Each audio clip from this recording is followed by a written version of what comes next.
bukan materi yang mudah dan ini bukan satu pembelajaran yang apa namanya, yang enteng gitu ya. Kita semua perlu satu keseriusan melakukan ini. Jadi ya, terima kasih untuk semua teman-teman yang bergabung dalam kelas hermeneutik untuk awam. Saya berharap teman-teman bisa mendapatkan manfaat semaksimal mungkin. Saya tahu tadi beberapa sudah mengatakan saya awam, apakah bisa gitu ya, dan apakah apa materinya nanti akan terlalu berat dan lain-lain. Nah, Bapak Ibu, saya ingin memberi disclaimer terlebih dahulu ya. Materinya berat karena memang ini adalah satu sebenarnya kalau di sekolah STT itu mata kuliah yang cukup disegani gitu ya, cukup berat dan kebanyakan memang diberikan untuk hamba-hamba Tuhan yang menyiapkan khotbah gitu ya. Tetapi saya sehati dengan Martin Luther yang memberikan satu pencerahan bagi kita semua bahwa kita adalah imamat rajani dan kita harus belajar firman Tuhan sendiri. Kita sudah saatnya tidak selalu disuapi oleh hamba-hamba Tuhan, tetapi kita sehari-hari, makanan sehari-hari bisa kita masak sendiri. Nah, kalau hari Minggu kita merayakan celebration ya, ibadah raya atau ibadah bersama-sama dengan jemaat Tuhan. Nah, di dalam ibadah itu hamba-hamba Tuhan akan memberikan menu yang spesial. Seperti kalau saudara sedang dalam pernikahan ya, kan saudara kan makanan di pernikahan kan heboh gitu ya, karena yang masak chef yang sudah sekolah, yang sudah ahli gitu ya, dan ini adalah acara istimewa. Nah, Bapak Ibu, saya ingin Bapak Ibu tidak menganggap remeh nanti kalau sudah belajar hermeneutika, tidak menganggap remeh khotbah di gereja. Karena khotbah di gereja itu adalah menu khusus yang disiapkan karena satu pesta, karena kita ibadah bersama-sama, gitu ya. Yang menyiapkan menu ibadah itu orang yang sudah bersekolah, yang sudah mendapatkan pengalaman yang cukup, gitu ya. Nah, sedangkan sehari-hari kan kita nggak makan. Mosok kita cuma makan waktu pesta saja, kan enggak kan? Setiap hari kita juga harus makan. Nah, makanan sehari-hari kita ini yang sebenarnya akan menjamin kesehatan kita yang lebih sustainable, yang lebih menjamin stamina kita. Nah, inilah yang membedakan antara saudara nanti belajar menggali Alkitab sendiri dengan saudara mendengarkan khotbah. Itu dua hal yang berbeda dan saudara dua-duanya harus dapat. Yang khotbah di gereja itu saudara mendapatkan sajian khusus, menu yang istimewa. Sedangkan yang setiap hari saudara harus mendapatkan makanan setiap hari untuk saudara juga terus bertumbuh supaya saudara tidak kelaparan rohani gitu ya.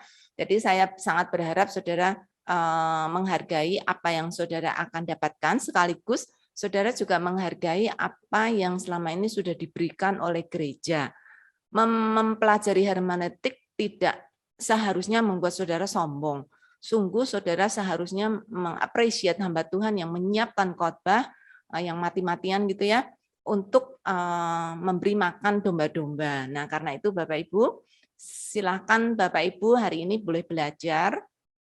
Saya tidak tahu berapa banyak saudara akan bisa menyerap pelajaran hari ini, tapi saya sangat berharap saudara bisa mendapatkan paling tidak 20-25% dari yang seharusnya. Nah, Bapak Ibu, modul yang diberikan tuh sangat bagus banget ya.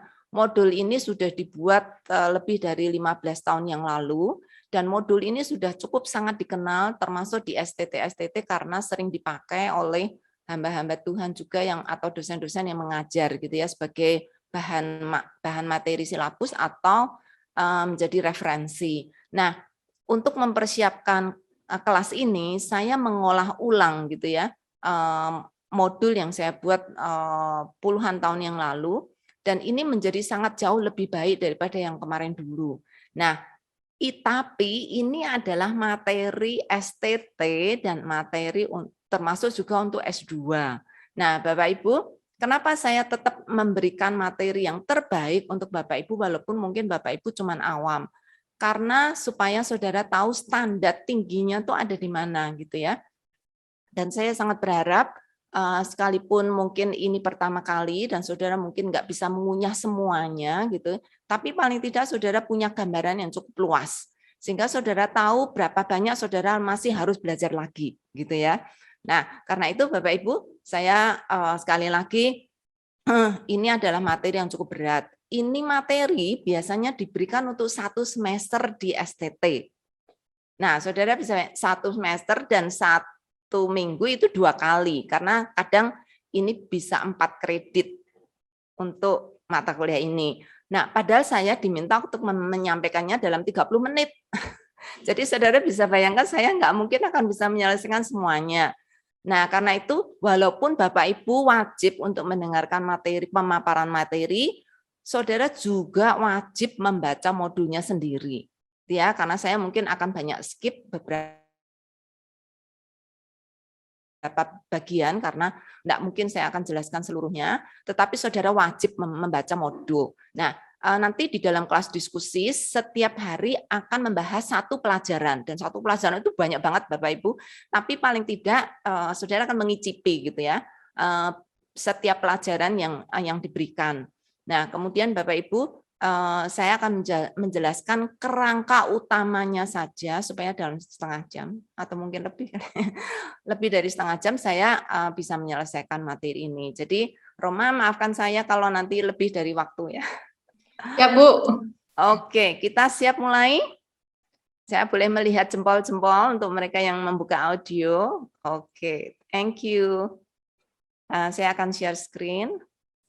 Ya, tadi ada beberapa peserta yang menanyakan HUA itu apa? HUA itu singkatan dari hermeneutika untuk awam, ya supaya lebih singkat untuk kita semua mengingat. Nah, agenda kita hari ini pertama ini saya sesuaikan persis dengan isi modulnya ya. Modul pelajaran pertama adalah pendahuluan, berarti nanti hari pertama kita akan membahas tentang pendahuluan atau mendiskusikan tentang pendahuluan. Kedua, alat-alat hermeneutika. Ketiga, prinsip umum hermeneutika. Keempat, prinsip khusus, kemudian penutup yang adalah aplikasi. Ya. Nah, kemudian kita akan mulai dengan pendahuluan lebih dahulu ya. Di dalam pendahuluan itu ada 3 bagian yang sangat besar dan ini sangat penting untuk Bapak Ibu simak. Jadi saya akan cukup banyak waktu untuk di sini. Satu adalah pengertian hermeneutika, kemudian yang kedua adalah bahaya. Salah nih ya. Harusnya B dulu. Macam-macam penafsir, kemudian kualifikasi penafsir dan persyaratan penafsir, baru yang ketiga adalah bahaya dalam menafsir. Ya. Oke. Kita akan mulai dulu dengan pengertian hermeneutika ya. Pengertian hermeneutika bisa dilihat dari arti etimologisnya dulu, arti dari bahasa aslinya. Dalam bahasa Ibrani, patar itu artinya menafsir dan itu dipakai cukup banyak di dalam Perjanjian Lama. Kemudian bahasa Yunaninya adalah hermeneuo yang sama artinya menafsir dan juga banyak dipakai di dalam Perjanjian Baru. Kalau di dalam bahasa Ibrani banyak konteks pemakaian kata ini digunakan untuk menafsirkan mimpi karena mimpi seringkali tidak jelas ya. Jadi perlu ada orang khusus untuk bisa menafsirkannya. Tapi dalam hal ini jelas bukan mimpi, tetapi Alkitab yang akan kita tafsirkan. Kemudian yang kedua hermeneuo itu konteks yang kadang dipakai oleh Paulus untuk orang yang seperti dewa dewi Yunani itu ya.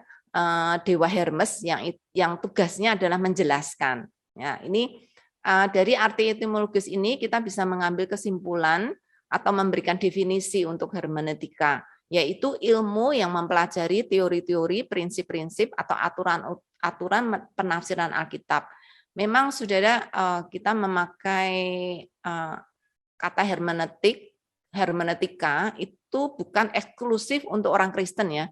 Agama-agama lain pun punya kata-kata hermeneutika. Jadi saudara perlu aware, perlu sadar bahwa ketika ngomong hermeneutika itu hermeneutika yang mana gitu, hermeneutika Kristen atau yang berhubungan dengan penafsiran Alkitab. Ya, jadi kalau saudara masukkan itu di Google, saudara akan bisa mendapatkan itu banyak. Saudara akan mendapatkan ini banyak definisi, tapi belum tentu itu definisi Kristen. Ya, saudara harus pakai kata hermeneutika Kristen atau Christian hermeneutika, hermeneutik. Ya, ilmu yang mempelajari teori tentang penafsiran atau prinsip, ya, bukan hanya teori tapi prinsip-prinsip menafsir Alkitab, gitu ya.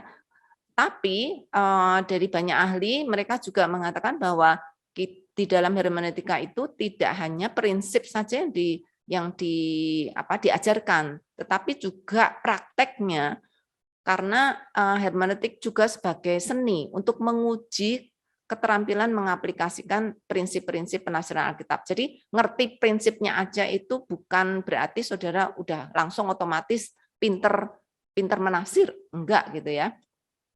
Seperti misalnya kalau saudara main catur, ini contoh mudah supaya saudara punya gambarannya. Akan ada teorinya tuh catur. Kalau kuda itu jalannya L, kalau Prime Minister Perdana Menteri itu jalannya lurus dan bisa kemana-mana gitu ya. Kalau benteng bisanya cuma lurus dan lain-lain. Kan ada aturan-aturan itu ya. Tetapi ketika saudara lomba atau saudara bermain catur dengan orang lain, teman yang lain kan juga punya aturan, tapi ketika saudara sama-sama main, kok yang satu lebih menang daripada saudara? Karena dia punya strategi, karena dia punya keterampilan yang lebih gitu ya di dalam memainkan catur ini. Jadi sama di dalam prinsip hermeneutik. Walaupun saudara punya atau menguasai prinsip, belum tentu di dalam prakteknya tuh saudara bisa terampil. Saudara harus punya strategi, saudara harus punya pengalaman yang cukup gitu ya, dan juga hikmat Tuhan jelas untuk saudara bisa menafsir dengan lebih baik. Jadi kesimpulannya, saudara bisa menafsir, tapi ketika saudara menyajikan tafsiran saudara, ada orang lain yang mungkin hasilnya lebih bagus daripada punya saudara. Karena dia punya strategi, karena dia punya pengalaman, karena dia punya macam-macam gitu ya, bukan hanya teori saja. Walaupun mungkin kalau di tes teori saudara juga pinter dan sama pinternya, tetapi ketika praktek menafsir hasilnya bisa beda. Nah, itu yang saudara perlu sadari ya. Oke, selain itu hermeneutika juga mengerti sebagai ilmu yang mempelajari keseluruhan proses penafsiran. Nah, ini keseluruhan proses tuh luas banget gitu, termasuk textual criticism atau yang sering dilakukan oleh para akademis untuk membanding-bandingkan teks Alkitab dalam bahasa aslinya gitu ya, karena kan teksnya kan bukan cuma satu, ada banyak kopi gitu ya, dan kadang-kadang di dalam pengopian teks itu bisa beda-beda. Nah, saudara, seringkali para penerjemah Alkitab atau juga ahli-ahli kitab harus menentukan mana terjemahan yang paling bukan terjemahan, mana teks yang paling akurat untuk menghasilkan terjemahan yang paling tepat gitu ya. Nah, itu lebih tinggi lagi gitu. Itu ilmu yang saudara benar-benar harus studi secara khusus. Nah, itu definisi hermeneutik. Saudara, untuk kita yang orang awam, kita pakai yang nomor 1 dan nomor 2. Jadi kita mempelajari teori, lalu kita secara pelan-pelan, secara konsisten, secara disiplin, saudara menguji prinsip-prinsip keterampilan menafsir ini, sehingga saudara semakin lama semakin pintar. Nah, di dalam hermeneutika juga ada pembagian, yaitu hermeneutika umum dan khusus. Ini umum adalah untuk prinsip-prinsip umum yang dipakai untuk seluruh atau semua karya sastra. Jadi semua karya sastra tuh masuk gitu pakai prinsip ini. Nah, tetapi ada juga karya-karya sastra khusus yang perlu perlu diperlakukan secara khusus juga. Misalnya puisi gitu ya. Kemudian misalnya nubuatan dan lain-lain. Itu ada hal-hal khusus yang perlu dipelajari. Nah, kita akan melakukan dua-duanya ya. Oke. Nah, kenapa ilmu hermeneutik itu penting? Karena ada gap yang besar antara penulis Alkitab dan pembaca atau penafsir Alkitab. Kalau saudara saat ini belum ahli di dalam menafsir, ya ada gap antara penulis dan pembaca Alkitab. Penulis Alkitab siapa? Para pendahulu kita gitu ya, yang dipilih oleh Tuhan secara khusus untuk menuliskan firman-Nya. Mereka adalah penulis-penulis Alkitab, lebih dari 40 penulis Alkitab yang Tuhan pilih untuk menuliskan seluruh Alkitab 66 kitab. Nah, saudara adalah pembaca. Pembaca dulu dan pembaca sekarang juga beda gitu ya. Jadi karena itu saudara saudara harus punya kesadaran penuh bahwa gap ini tidak bisa diterjang semau-maunya. Saudara tidak bisa memperlakukan teks Alkitab itu seakan-akan seperti buku modern, gitu ya, yang tidak ada jarak antara saudara dan dia dalam hal sejarah, dalam hal bahasa, dalam hal macam-macam gitu ya. Nah, gap antara penulis Alkitab dan penafsir Alkitab inilah yang perlu kita jembatani, ya. Nah, penulis Alkitab menulis Alkitab dalam bahasa aslinya, sedangkan kita sekarang akan membaca Alkitab dan akan menghasilkan aplikasi-aplikasi atau pelajaran-pelajaran yang saudara dapat dari menafsirkan Alkitab, lalu mengaplikasikannya bagi keluarga, bagi diri sendiri, bagi bangsa, bagi negara, dan lain-lain. Nah, Alkitab yang dalam bahasa asli itu menuntut satu inspirasi dari Allah. Allah lah yang berbicara secara langsung kepada para penulisnya.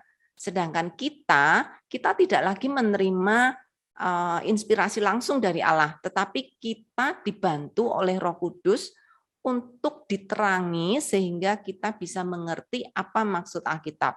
Nah, beda banget ya Bapak Ibu, penulis Alkitab itu langsung dari Allah dan diinspirasikan. Sedangkan penafsir atau pembaca Alkitab sekarang itu membaca Alkitab dengan bahasa kita yang beda dengan bahasa penulis Alkitab, dan kita tidak mungkin bisa mengerti Alkitab dengan benar kecuali diiluminasikan dari Roh Kudus. Nah, Bapak Ibu yang sudah mengikuti kelas doktrin DAL, saya yakin saudara tahu persis apa artinya ya iluminasi karena kita sudah membahas dengan panjang lebar di sana.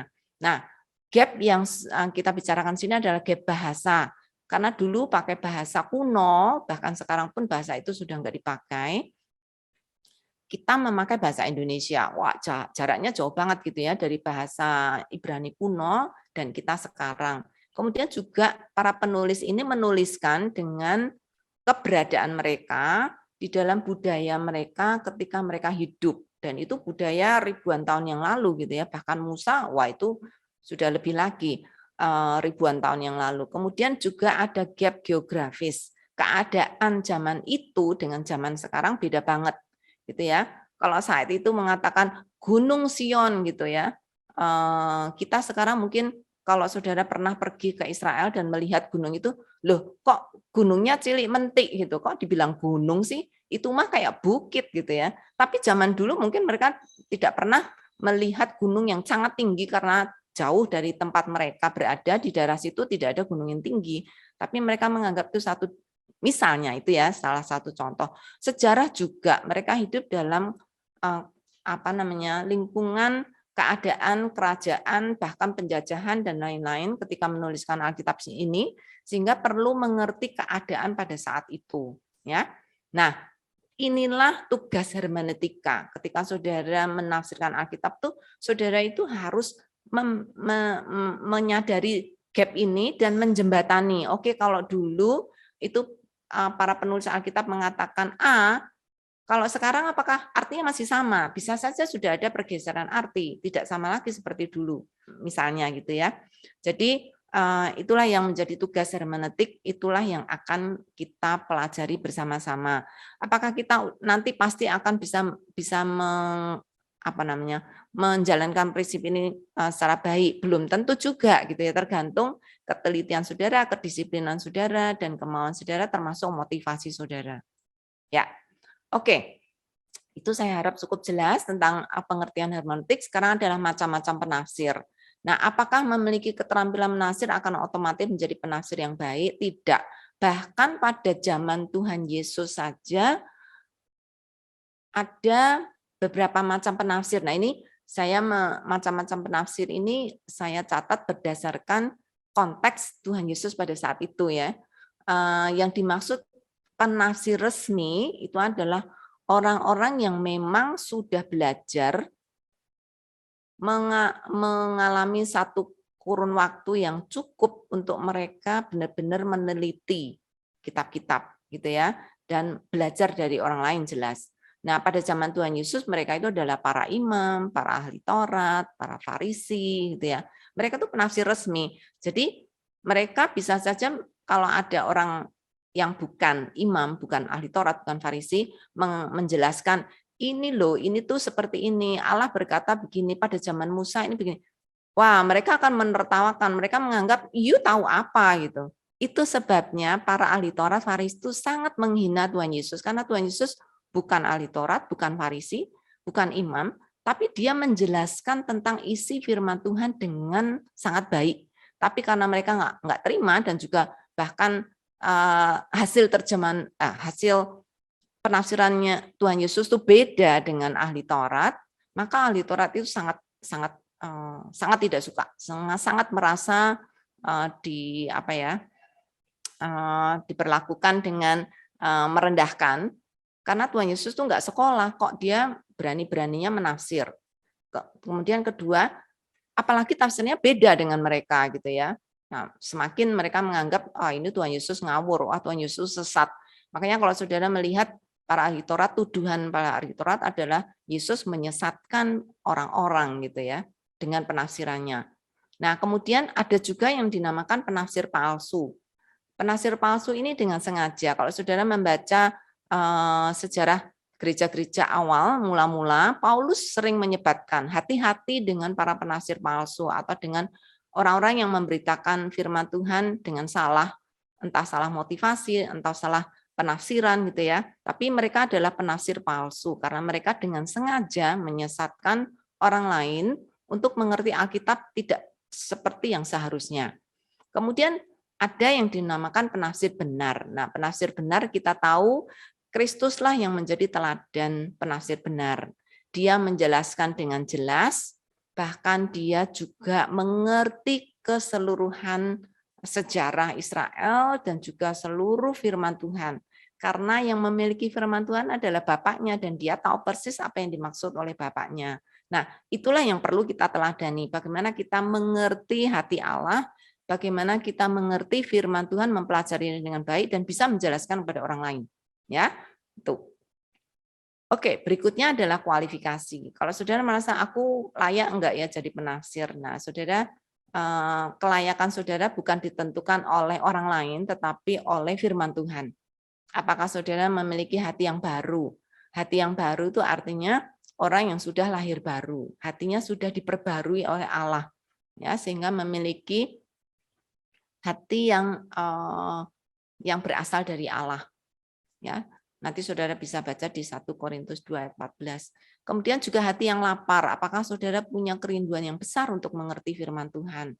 Hati yang taat. Apakah saudara mengerti firman Tuhan hanya untuk pengetahuan atau untuk saudara menjalankannya untuk suatu ketaatan? Apakah hati saudara juga melakukan penafsiran itu secara disiplin?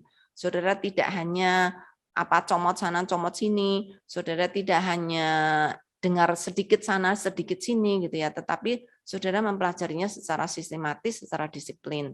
Dan juga apakah hati saudara mau diajar, karena firman Tuhan itu hidup dan menghidupkan dan mengubah hati kita. Jadi siapapun yang menjadi penafsir Alkitab itu nanti pasti hatinya akan diubah oleh Tuhan.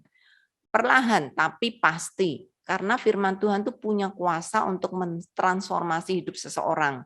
Jadi ketika saudara belajar firman Tuhan, bersiap-siaplah, hati saudara pun akan semakin lama semakin dalam mengerti firman Tuhan, hati saudara akan semakin rendah hati, karena saudara diajar oleh Tuhan untuk jujur, terbuka, dan lain-lain gitu ya. Jadi apakah saudara mau diajar? Kalau saudara belajar firman Tuhan, tapi hati saudara kaku kayak batu, nggak mau, pokoknya saya begini dari hari ini sampai selama-lamanya ya, udah saudara nggak usah jadi penafsir saja gitu ya. Oke, hati yang beriman. Kalau saudara hati seperti batu pun firman Tuhan akan sanggup mengubah. Jangan kira hati yang seperti batu tidak bisa diubah oleh Tuhan ya. Saya koreksi kata-kata saya sendiri. Hati yang batu pun kalau dia rajin, sungguh taat dan lapar akan firman Tuhan, hatinya pun akan diperbarui. Kemudian terakhir adalah hati yang beriman.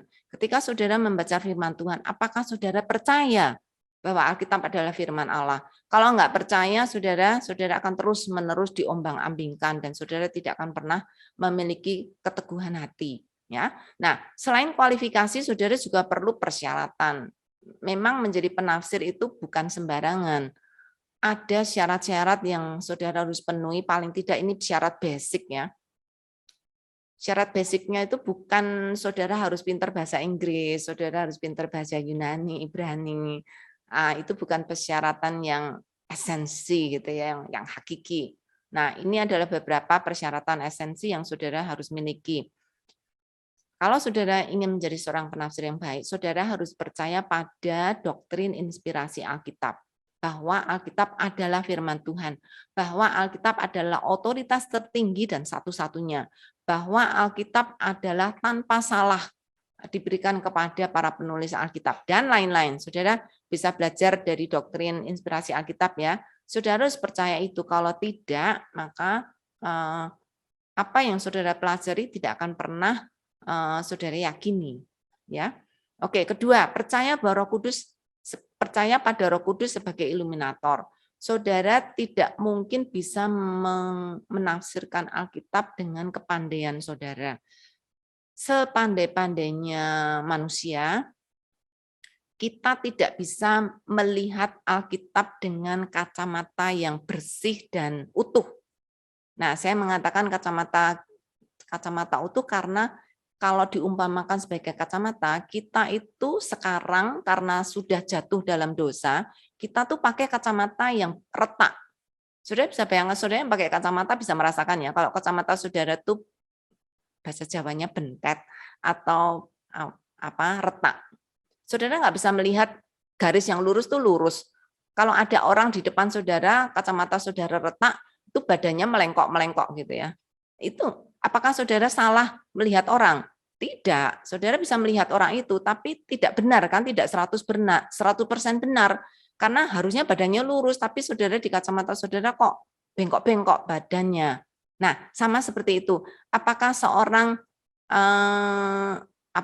seorang yang menafsirkan sendiri tanpa kuasa Roh Kudus, saudara bisa melihat menafsirkan kitab? Bisa, tapi kebenarannya tidak dijamin. Ya, saudara bisa melihat orang, tapi bukan orang yang lurus yang saudara lihat, gitu ya. Nah, Roh Kuduslah yang memberikan iluminasi kepada saudara untuk melihat dengan benar. Saudara kan diberi kacamata yang baru oleh Roh Kudus untuk melihat dengan benar. Kemudian yang ketiga, percaya rasio hanya alat. Jangan mengandalkan rasio ketika menafsir.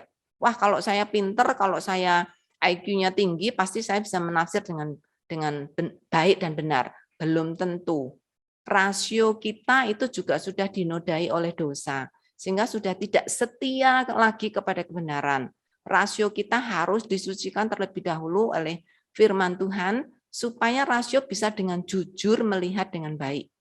Nah, itu ya, seperti kata Martin Luther, rasio itu seperti pelacur, enggak setia, dia pergi ke laki-laki mana saja yang dia mau gitu ya. Nah, rasio kita yang jatuh dalam dosa juga seperti itu, kata Martin Luther ya. Maka rasio itu harus disucikan untuk dia setia kepada Allah, kepada kebenaran yang benar. Berikutnya, percaya pada pernyataan progresif Alkitab. Nah, saudara, seluruh ayat-ayat di dalam Alkitab itu tidak sama jelasnya. Ada yang sangat jelas, ada yang tidak jelas, ada yang sulit, ada yang nggak ngerti sama sekali. Ya. Nah, apakah yang tidak ngerti itu selamanya akan tidak mengerti? Apakah yang tidak jelas itu selamanya akan tidak jelas? Tidak. Alkitab, kita percaya bahwa di dalam doktrin inspirasi Alkitab bahwa ada pernyataan progresif. Artinya Allah akan semakin lama, akan semakin menjelaskan lebih luas lagi. Apa yang ada di Alkitab. Contohnya, kalau dulu saudara tidak tahu persis tentang Bahtera Nuh misalnya ya. Sekarang dengan penemuan arkeologi, saudara bisa tahu persis, oh ternyata seperti itu, gitu ya. Dan lain-lain. Itu banyak sekali ya.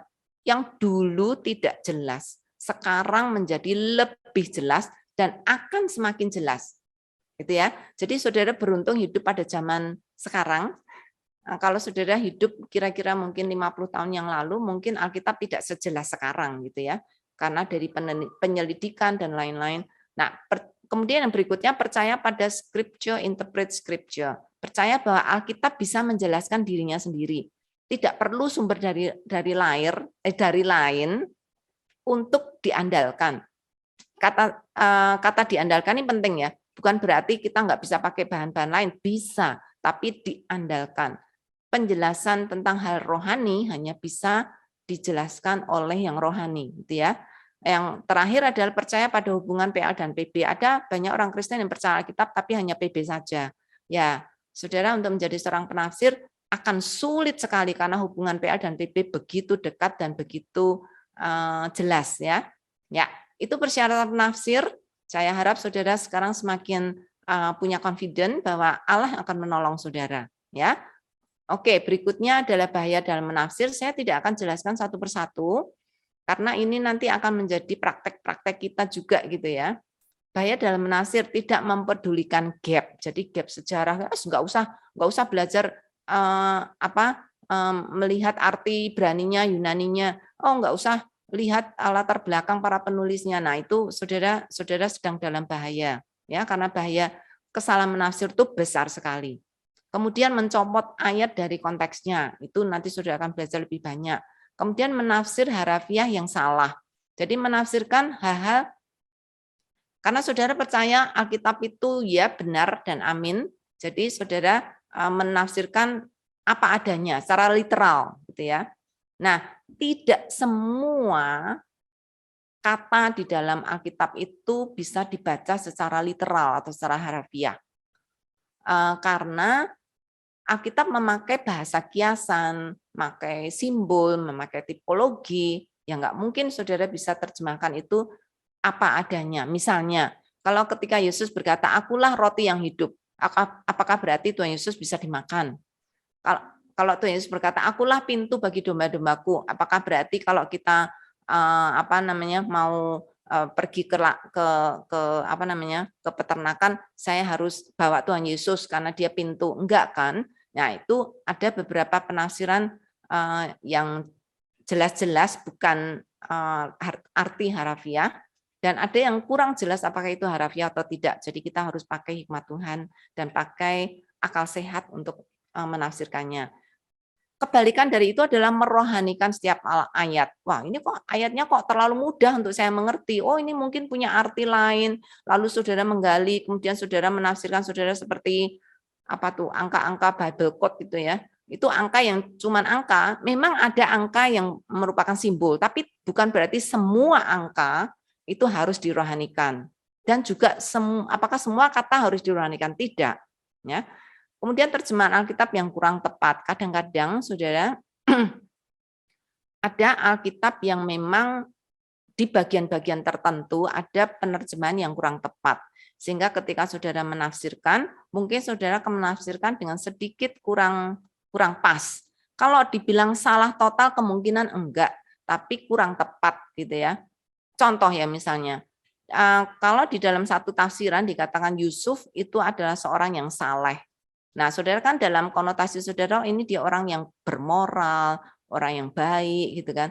Tetapi di dalam bahasa aslinya sebenarnya bukan orang yang saleh, tapi orang yang benar.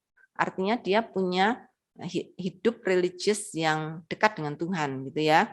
Nah, itu terjemahan mungkin tidak salah sih, hanya kurang tepat gitu ya. Nah, banyak sekali terjadi seperti itu. Jadi salah satu cara adalah saudara harus membandingkan dengan terjemahan-terjemahan yang lain, supaya saudara bisa melihat arti yang lebih baik. Kemudian yang berikutnya adalah keterbatasan manusia. Manusia pada dasarnya malas, sehingga kalau menemukan ayat yang sulit, lalu saudara akan give up, terus cari jalan pintas. Wah, udah ini dirohanikan saja. Oh, Tuhan Yesus jalan di atas air. Mana mungkin, itu nggak masuk akal. Oh, itu mungkin itu cuma sebagai simbol saja. Sebenarnya Tuhan tuh nggak seperti itu. Nah, kayak gitu ya, saudara. Keterbatasan manusia itu sering membuat kita melakukan salah penafsiran. Gitu. Nah, bagian ini sangat luas karena ini dasar. Jadi saya ingin saudara paling tidak mendapatkan dasarnya secara kuat gitu ya. Nah, berikutnya mungkin saya tidak akan menjelaskan selengkap itu ya Bapak Ibu. Oke. Alat-alat bantu hermeneutika. Bapak Ibu, karena gap tadi yang cukup besar, saudara menafsirkan Alkitab tidak bisa hanya dengan Alkitab saja. Saudara perlu alat-alat bantu. Nah, di sini saya sebutkan ini yang basic ya. Saudara bisa jelas menambah, tapi ini yang basic. Alkitab, kamus Alkitab tentunya, sistem topik Alkitab, pengantar kitab, tafsiran, atlas atau peta Alkitab, lalu konkordansi. Saya akan jelaskan sedikit satu persatu ya. Alkitab tersedia lebih banyak format digital daripada cetak. Ya, sekarang ini saudara sangat beruntung sekali dengan era digital ini, saudara bisa mendapatkan akses kepada Alkitab kuno. Ya, terutama Yayasan Bagas Sabda yang sudah menyediakan itu bagi saudara. Mungkin Yayasan Sabda adalah satu-satunya yayasan di Indonesia yang menyediakan Alkitab kuno secara digital. Ya, oke. Alkitab tuh macam-macam Bapak Ibu, ada berbagai versi. Dalam bahasa Indonesia aja lebih dari 25 versi, itu bahasa Indonesia kuno dan juga bahasa Indonesia modern. Kemudian ada juga bahasa asing, kemudian ada juga bahasa daerah atau bahasa suku. Bahasa sukunya banyak banget Bapak Ibu, 50 lebih. Bahasa asing banyak, bahasa Inggris saja udah lebih dari 20 disediakan oleh Yayasan Bagas Sabda. Saudara bisa membandingkan ya. Jadi jangan malas-malas. Oke, kemudian ada Alkitab Ibrani Yunani atau interlinear dan interlinear, Di alkitab.sabda.org saudara akan melihat banyak sekali jenis interlinear. Ada interlinear klasik yaitu bahasa Yunani atau Ibrani, lalu di bawahnya adalah bahasa lokal. Kemudian ada multilinear, ada bilinear, ya macam-macam saudara nanti. Suatu ketika saya ingin memberikan khusus tentang Alkitab ya, tapi mungkin nggak hari ini. Kemudian ada Alkitab referensi silang, yaitu Alkitab yang di dalamnya ada panduan untuk ayat-ayat paralel atau ayat-ayat yang bertema sama, gitu ya. Kalau saudara melihat di belakang kata misalnya baptis itu ada huruf B atau C atau ada angka 1, angka 2. Nah, itu di situ ada referensi silang. Artinya kata itu atau ayat di situ itu bisa diparalelkan atau paling tidak sama temanya dengan ayat-ayat yang disebutkan di dalam angka 1 atau huruf itu ya di situ. Kemudian juga ada banyak jenis terjemahan. Ada terjemah Alkitab itu punya banyak macam, bukan semuanya sama Bapak Ibu. Ada jenis terjemahan literal, artinya itu harafiah. Kemudian ada yang dinamis. Kalau literal itu mencoba sama persis dengan bahasa aslinya. Kalau dinamis itu ada beberapa interpretasi di dalamnya. Karena dianggap sulit dimengerti, maka dicari padanannya yang mirip gitu ya, atau yang sedikit dijelaskan supaya lebih jelas. Kemudian ada juga bahkan yang parafrasa. Yang literal itu contohnya Alkitab Terjemahan Baru, AYT itu literal ya. Yang dinamis itu seperti bahasa Indonesia sehari-hari itu lebih dinamis. Sedangkan parafrasa itu misalnya firman Allah yang hidup itu parafrasa ya. Kemudian ada Alkitab multimedia.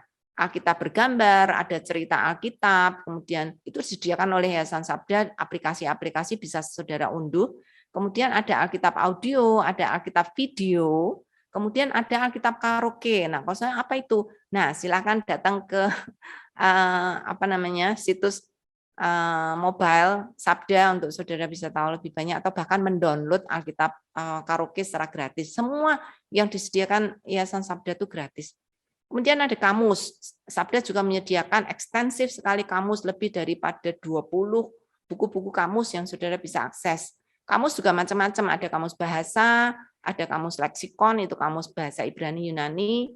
Ini istilah yang saudara harus mulai familiar ya, leksikon itu artinya kamus Ibrani Yunani, ada kamus Alkitab atau ensiklopedia.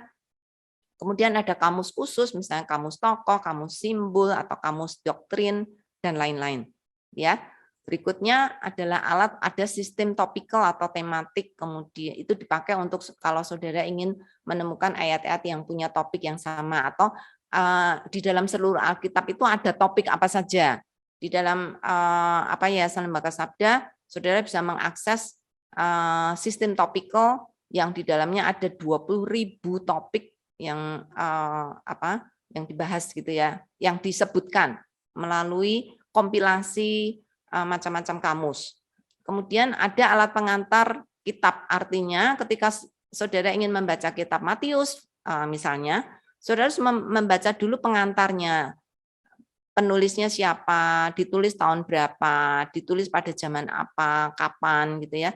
Kemudian tema utamanya apa, itu para ahli kitab tuh sudah membuat untuk saudara, sehingga saudara tidak perlu mengira-ngira atau berasumsi, tapi saudara bisa percaya bahwa para ahli kitab itu sudah membuat dengan lebih baik. Kemudian ada survei itu menjelaskan juga latar belakangnya, sejarahnya, dan lain-lain, banyak banget. Nah, ada tafsiran. Nah, ada macam-macam tafsiran. Ada tafsiran ekspositori, yaitu ayat per ayat, secara berurutan. Kemudian ada eksegetis, itu untuk studi kata asli yang sangat akademis, yang dibuat biasanya oleh para ahli kitab yang sudah S3 Biblika, gitu ya. Kemudian devosional, itu lebih tafsiran yang tujuannya adalah untuk refleksi, untuk menolong jemaat atau orang awam melakukan aplikasi praktis untuk ayat-ayat yang dijelaskan. Kemudian ada juga tafsiran kultural atau historis yang menekankan pada pemahaman latar belakang budaya. Ini Indonesia nggak punya, adanya Alkitab bahasa asing atau bahasa Inggris ya, yang sangat bagus. Oke, kemudian ada peta. Peta juga macam-macam. Ada peta garis yang seperti dicontohkan di sini, ini Alkitab garis nih, yang berwarna atau ada yang hitam putih juga. Saudara banyak lihat yang hitam putih di Alkitab bagian belakang Alkitab saudara. Kemudian ada juga Alkitab geografis yang bisa menunjukkan topografi dari daerah, khususnya Israel atau daerah-daerah yang disebutkan di dalam Alkitab. Selain Israel juga pasti Eropa dan juga Asia yang lain dalam perjalanan Rasul Paulus ya. Kemudian ada satelit, ada peta satelit yang saudara bisa lihat karena terintegrasi dengan Google Map. Saudara bisa download Bible Map yang bekerja sama dengan Sabda untuk saudara bisa melihat tempat-tempat Alkitab zaman dulu, sekarang keadaannya seperti apa, saudara bisa melihat dengan Google Map. Lalu ada peta khusus perjalanan Paulus, kemudian peta perjalanan bangsa Israel atau Musa, kemudian perjalanan Tuhan Yesus selama ada di dunia, kemudian ada denah, ada denah tabernakel dan lain macam-macam ya. Ya, oke. Kemudian konkordansi. Nah, konkordansi bahasa Indonesia, buku konkordansi cetak dalam bahasa Indonesia sangat limited sekali. Sangat memprihatinkan, hampir saudara bisa ketawa kalau saudara sudah melihat banyaknya buku konkordansi di luar negeri yang tebalnya itu ya bisa untuk bantal. Tebal-tebal banget gitu ya. Di Indonesia tuh bukunya tipis, kecil gitu ya. Tapi sekarang di zaman digital ini, saudara, konkordansi sudah diganti dengan kotak pencarian, search box. Ya, nah ini saya contohkan di Alkitab Sabda ada search box. Saudara bisa cari kata, cari ayat, cari macam-macam, termasuk cari bahasa Yunaninya, cari nomor strongnya, ada pencarian khusus. Wah, ini ekstensif banget. Ini salah satu search yang paling canggih di seluruh dunia untuk Alkitab. Ya, saudara bisa melihat secara langsung. Oke, nah tentang alat-alat bantu sudah selesai. Alat-alat bantu hermeneutik disediakan tidak untuk menggantikan tugas dan tanggung jawab seorang penafsir, Bapak Ibu. Jadi saudara punya alat-alat bantu itu tidak menjamin saudara akan kerja lebih ringan, ya. Mungkin lebih cepat, tetapi belum tentu lebih ringan. Jadi Bapak Ibu jangan mengandalkan alat bantu hermeneutika saja. Tugas seorang penafsir adalah untuk hatinya diterangi oleh Roh Kudus, untuk diiluminasi oleh Roh Kudus, dan melalui pikiran saudara yang disucikan oleh Roh Kudus, maka saudara bisa mengerti firman Tuhan dengan benar. Nah, saudara, itu yang menjadi catatan saya. Oke, berikutnya bagian ketiga, prinsip umum. Prinsip umum, prinsip khusus, saudara harus membaca sendiri di silabus karena banyak banget, saya nggak bisa menjelaskan semuanya. Menafsirkan menurut konteks, saya akan langsung saja ya. Menafsirkan menurut konteksnya, ini sangat penting. Ini prinsip umum yang paling penting yang saudara harus pegang. Mengapa konteks penting? Karena saudara akan mendapatkan keterkaitan pengertian yang baik. Saudara juga bisa mendapatkan keluasan pengertian. Tanpa konteks, saudara pasti akan tidak lengkap dan bahkan mungkin bisa salah, gitu ya. Nah, saudara ini saya nanti ingin saudara bahas lebih lanjut di diskusi ya, di kelas diskusi nanti. Macam-macam konteks, ada konteks seluruh Alkitab, perjanjian kita. Nah, ayat konteks paling dekat adalah perikop. Perikop konteks dekatnya adalah kitab. Nah, kitab, apakah berarti kitab terus nggak ada konteksnya? Ada perjanjian, yaitu perjanjian lama dan perjanjian baru. Lalu perjanjian lama dan baru tidak ada konteks? Ada. Konteksnya adalah keseluruhan Alkitab. Ya, jadi saudara konteksnya tuh cukup luas, jadi saudara perlu belajar dengan baik-baik. Kemudian perlu mempelajari arti dalam bahasa aslinya atau yang kita sebut sebagai studi kata. Mengapa studi kata? Karena Alkitab yang kita punya sekarang adalah Alkitab terjemahan. Alkitab bahasa Inggris itu juga Alkitab terjemahan gitu ya dari bahasa aslinya.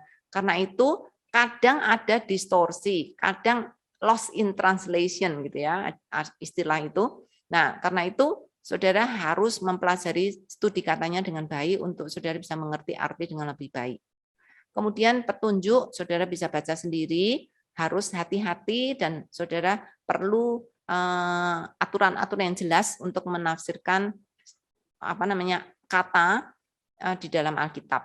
Berikutnya prinsip umum. Lanjutan, tata bahasa. Saudara harus memahami tata bahasanya. Karena tata bahasa itu merangkai alur pikiran di dalam kalimat-kalimat yang ditulis oleh para penulisnya. Ya, di dalam tata bahasa itu ada kata kerja, kata kata benda, keterangan sifat dan lain-lain gitu ya. Kemudian ada juga ada jenis khususnya seperti subjek, subjek. Ya, saudara jelas gitu. Kalau enggak, saudara bisa kebalik-balik gitu ya. Kemudian berikutnya menangkap maksud tujuan penulis ini sangat penting banget. Saudara, Alkitab itu ditulis oleh penulisnya dengan tujuan yang jelas. Ada dua ya, yaitu penulis manusia, tapi ada penulis yang lebih tinggi lagi. Karena penulis yang manusia ini diinspirasikan oleh Allah. Ya.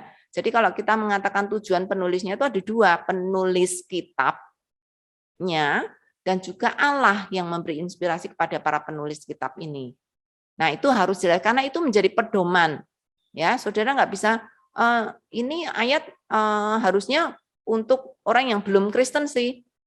Loh, kalau penulisnya mengatakan ini adalah untuk orang Kristen, ya saudara harus mengikuti pedoman itu. Misalnya kayak Yakobus. Saudara, ini cocok nih untuk orang yang belum Kristen. Ya iya sih. Tapi banyak kata-kata di dalamnya itu ditujukan untuk orang yang sudah ngerti Kristen, jadi harus dijelaskan dengan lebih baik, misalnya gitu ya. Oke, kemudian mempelajari latar belakangnya, sejarahnya, politiknya, ekonominya, dan lain-lain. Kemudian yang terakhir menafsirkan ayat dengan ayat Alkitab. Alkitab itu satu kesatuan, Bapak Ibu, ditulis oleh Alkitab oleh penulis yang paling tinggi yaitu Allah, satu. Jadi di dalam seluruh Alkitab tuh nggak mungkin satu ayat bertentangan dengan ayat yang lain. Bahkan kebalikannya, ayat yang satu bisa menjelaskan ayat yang lain gitu ya. Karena penulisnya tidak mungkin akan bertentangan. Allah kan Allah yang benar dan Allah yang koheren, nggak mungkin akan melakukan kesalahan seperti itu. Ya, oke. Prinsip khusus. Prinsip khusus juga ada lebih banyak lagi. Prinsip khusus ini dipakai untuk memperlakukan karya sastra yang punya genre yang beda-beda, ya. Misalnya puisi, nubuatan, doktrin dan lain-lain, ya. Oke, langsung masuk saja. Bahasa kiasan dan gaya bahasa. Alkitab itu banyak sekali memakai bahasa kiasan, bukan bahasa harafiah. Ya, metafora kayak tadi saya sudah memberikan contoh ya. Akulah pintu bagi domba-dombaku, misalnya. Akulah roti yang hidup. Akulah pokok anggur, itu metafora. Apakah Yesus itu berarti pohon anggur? Enggak, gitu ya. Itu bahasa kiasan saja. Kemudian simili, sinekdot, saudara belajar sendiri ini sudah dijelaskan dengan baik di modul. Simbol-simbol. Mengapa simbol penting? Di dalam Alkitab itu juga penuh, banyak sekali simbol-simbol yang dipakai. Jadi karena itu saudara harus cukup mengerti dan hati-hati, bijaksana apakah itu arti harafiah atau apakah itu simbol gitu ya. Jadi, nah ini sudah dijelaskan juga, saudara bisa membaca modulnya dengan lebih baik. Ada petunjuk bagaimana menafsirkan simbol, ya. Kemudian ada juga tipologi atau gambaran atau alegori.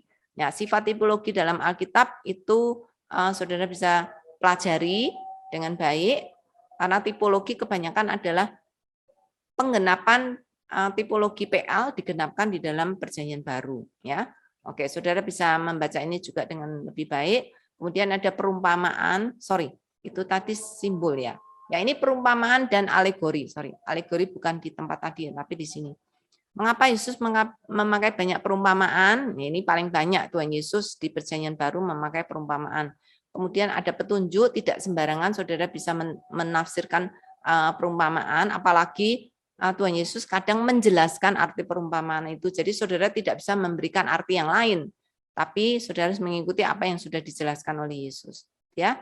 Kemudian prinsip-prinsip khusus yang lain adalah idiom bahasa Ibrani, kemudian puisi, kemudian nubuatan, doktrin. Nah ini semua adalah prinsip-prinsip yang saudara harus pelajari secara khusus kalau saudara menemui atau saudara menafsirkan ayat-ayat yang memiliki ciri-ciri ini, gitu ya. Apakah itu berupa doktrinal, berupa nubuatan, dan lain-lain. Nah, itu prinsip-prinsip yang harus saudara pelajari dengan baik. Sebagai penutup, bagian yang sangat penting yaitu tentang aplikasi. Ya, mengapa aplikasi penting? Karena aplikasi adalah tujuan akhir belajar hermeneutik.